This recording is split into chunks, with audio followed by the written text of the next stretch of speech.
The game Mighty Number 9 had significant excitement and anticipation surrounding it. However, by release, those positive opinions of the game shifted in the opposite direction. It was a game that accomplished the goals it initially set out to achieve, yet the project still ended in complete disappointment. Before talking about Mighty Number 9 itself, there is another game integral to its story that should be discussed. There is no denying the similarities between the project Mighty Number 9 and the Mega Man series. After all, the game structure, world and character designs, and even stories and themes are near identical on a fundamental level, as was intended. Mighty Number 9 was less of a title inspired by the Mega Man series and more of a title intended to succeed the esteemed series. So, with this connection established, let's take a moment to talk about what would be the beginnings of the Mighty Number 9 project. To keep the extended history brief, on December 17, 1987, a game by the name of Mega Man, Rockman in Japan, would be released and would later spawn a massively successful, profitable, and soon enough expansive franchise for game company Capcom. Two key figures behind this new game was creator Akira Kitamura and co-creator Kaiji Inafune. For our purposes, the attention will be on Kaiji Inafune and his work for the rest of the video. Kaiji would begin his journey at Capcom in the 1980s as an artist, offering his talents notably for both the Mega Man and Mega Man X series, illustrating many of the characters for the games. Kaiji's role would later evolve to the position of game producer in 1996 with his contribution to Mega Man 8. Kaiji would later work as a producer for several other games, including Mega Man X4, the Mega Man Legends series and Mega Man Zero series, Lost Planet, Dead Rising, and the Onimusha series, along with many others. Kaiji's rise would continue in 2006 when he received the promotion to Senior Corporate Officer of Research and Development, and again in 2010 to Global Head of Production. It was also in 2010 where Kaiji's journey at Capcom came to an end. In late 2010, Kaiji left Capcom and founded two separate game development companies, known as Concept and Intercept. Kaiji's Concept Game Company would work on a few projects, including the mobile game called The Island of Dr. Momo, Yaiba Ninja Gaiden Z, Kaio King of Pirates, and Soul Sacrifice before revealing a new project at the 2013 Penny Arcade Expo, PAX event. This game, of course, was known as Mighty Number 9. Along with the announcement of the game, there was also an announcement for a corresponding Kickstarter campaign for the project. The Kickstarter campaign launched on August 31st, 2013 with a goal of $900,000, a goal they would quickly surpass within a day. By the end, when the campaign came to a close, the project had raised $3,845,170, crushing several stretch goals. It was clear between this and the general conversations online at the time that this game was highly desired. The campaign also listed members of their elite team for the project. Some names and qualifications included were Kaiji himself with his previously discussed Mega Man involvement, Naoya Tomita with his Mega Man level design experience, Manami Matsume with her merit of crafting the original Mega Man soundtrack and sound effects, and many other talented and passionate members. This acted as something of an assurance that the game promises could be fulfilled. It was now that the main production of the Mighty Number 9 could come, and with it came the problems. The most notable and easily noticeable detail that indicated the game company faced issues in development was the delays that Mighty Number 9 experienced, and there were multiple. The game was originally intended to be released on April of 2015, however, was rescheduled to release in September of 2015. The game received another delay announcement at Gamescom 2015, pushing the release of the console versions of the game to February 9th, 2016, with the handheld versions to release sometime later on. After a third delay occurred, making the target release date June 21st, 2016, the game did in fact go public then for North America and Asia, with the worldwide release coming just a few days later on June 24th. Though to note, the handheld versions were not included in this release, and they never came afterwards. There was clearly something occurring behind the scenes that troubled this project to the point of 3 delays, so let's delve a bit deeper into those issues. From my perspective, there were 2 major components that contributed to the version of the project that was received, with an additional primary aspect I will discuss later. First off, Mighty Number 9 was a game that collapsed under the weight of its own ambition. During the Kickstarter campaign discussed earlier, Concept shattered their stretch goals for the project, and it was these stretch goals, specifically the online features in different versions of the game, that trapped the developers. As those stretch goals continued to be met, the work required to complete the game increased.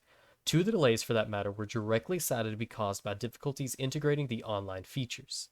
As for the multiple versions of the game, Mighty Number 9 was originally intended to be released for PC only. However, with the stretch goals came more versions, including the PlayStation 3, Xbox 360, Wii U, PlayStation 4, Xbox One, Mac, Linux, 3DS, and PlayStation Vita devices. It was stated that the team decided to work on all of these versions simultaneously instead of working on the original PC version and then later porting the game to the other systems, effectively multiplying the workload 9 times over. Instead of working on the original version that was pitched by Inafune and his company, the scope was expanded to such a degree that it undoubtedly caused a decrease in the quality of the original project. Not only did the ambition of the project lead to its final state, the placement of priorities had an effect as well. Despite being a smaller company who was relying on funds from its community to allow the project's development, Concept's head Kaiji, through various statements during talks and interviews, revealed his desire to expand the Mighty Number 9 franchise through various forms of media, including another game, comic books, movies, and especially an animated series.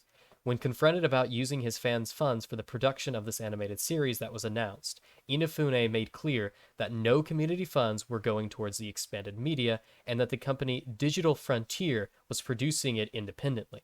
Though there is no denying that the mere existence of an animated show does pull at least some focus away from what was once just a simple game. Alongside this goal of expanding a franchise that hasn't even released its first form of media from its universe, the game company Concept would later release a second Kickstarter for an entirely separate project they had been working on known as Red Ash. The Red Ash Kickstarter campaign was seeking an additional $800,000 of community funding from fans. During the campaign, it was revealed that the game studio Concept had partnered with another game company known as Fuse. Inafune explained that the company and resulting partnership happened after the start of the campaign, and that because of this, if the campaign reached its goal, the money would go towards expanding the game beyond its original scope. Awfully familiar to another project they had received extra money for. The Kickstarter campaign would only get $520,000 worth of pledges, falling shy of the $800,000 goal and therefore failing.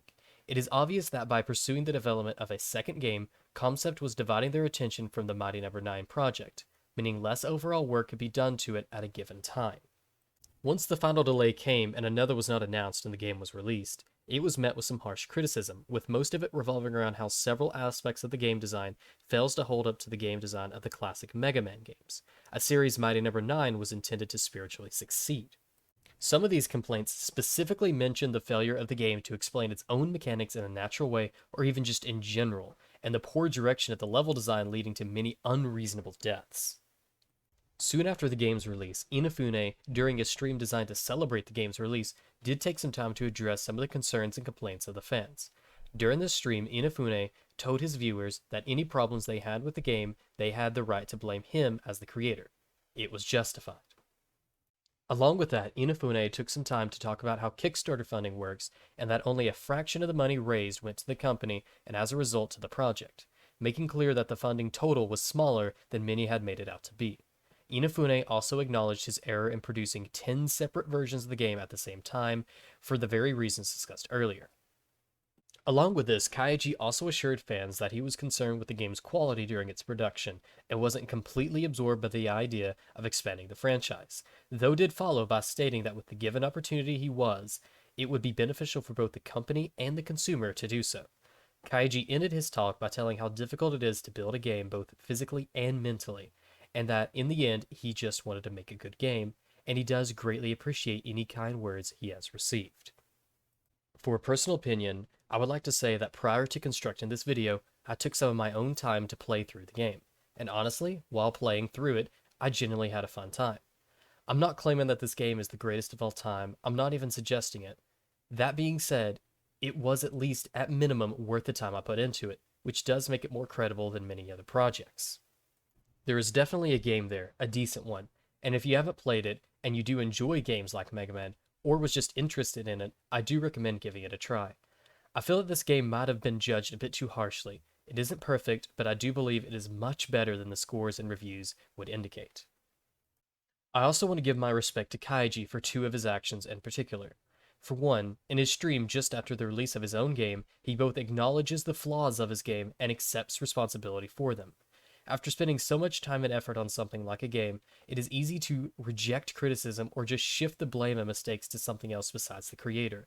It is something far too common for my liking, but Kaiji didn't do that. And for that, he has my respect. I also have respect for Kaiji for producing the game in general. Obviously, there were flaws in the game and it wasn't a perfect spiritual successor to the Mega Man series. Some may even view it as a disappointment or even an insult to the legacy, but regardless of that, it is clear that there was a passion there when making the game. Sure, Kaiji may have been a bit distracted and overambitious during the production of this product, but I do honestly believe that he meant well when creating and presenting this game, and that is worth something.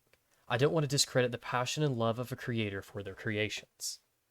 In conclusion, I think that Mighty Number 9 was a game doomed from its inception because of its origins. I think that it was a game that reached the height it did because it sat upon a stool made by its predecessor and never got a chance to stand on its own feet. What I mean is that Mighty Number 9 reached the level of prominence it did because of its and its owner's association with the Mega Man series, and that because of that connection suffered harder than it would have otherwise. Mighty Number 9 has its problems, but it still was an enjoyable game, very much so. And if it was a game that wasn't attached to the legacy of Mega Man, it wouldn't have received as harsh of criticism as it did. Nearly all of the complaints about the actual game also makes a point to compare it to Mega Man, and although I do fully agree those comments have the right, as this is a spiritual successor to that very series, I think that comparison painted Mighty Number 9 in a worse light than reality. Mighty Number 9 was a game that was given the chance to thrive by Mega Man, and was also killed because of Mega Man. It had little chance to begin with. Mighty Number 9 is a game ever intertwined with the name of Mega Man, perhaps even tied down by it. These two series share that thread of legacy.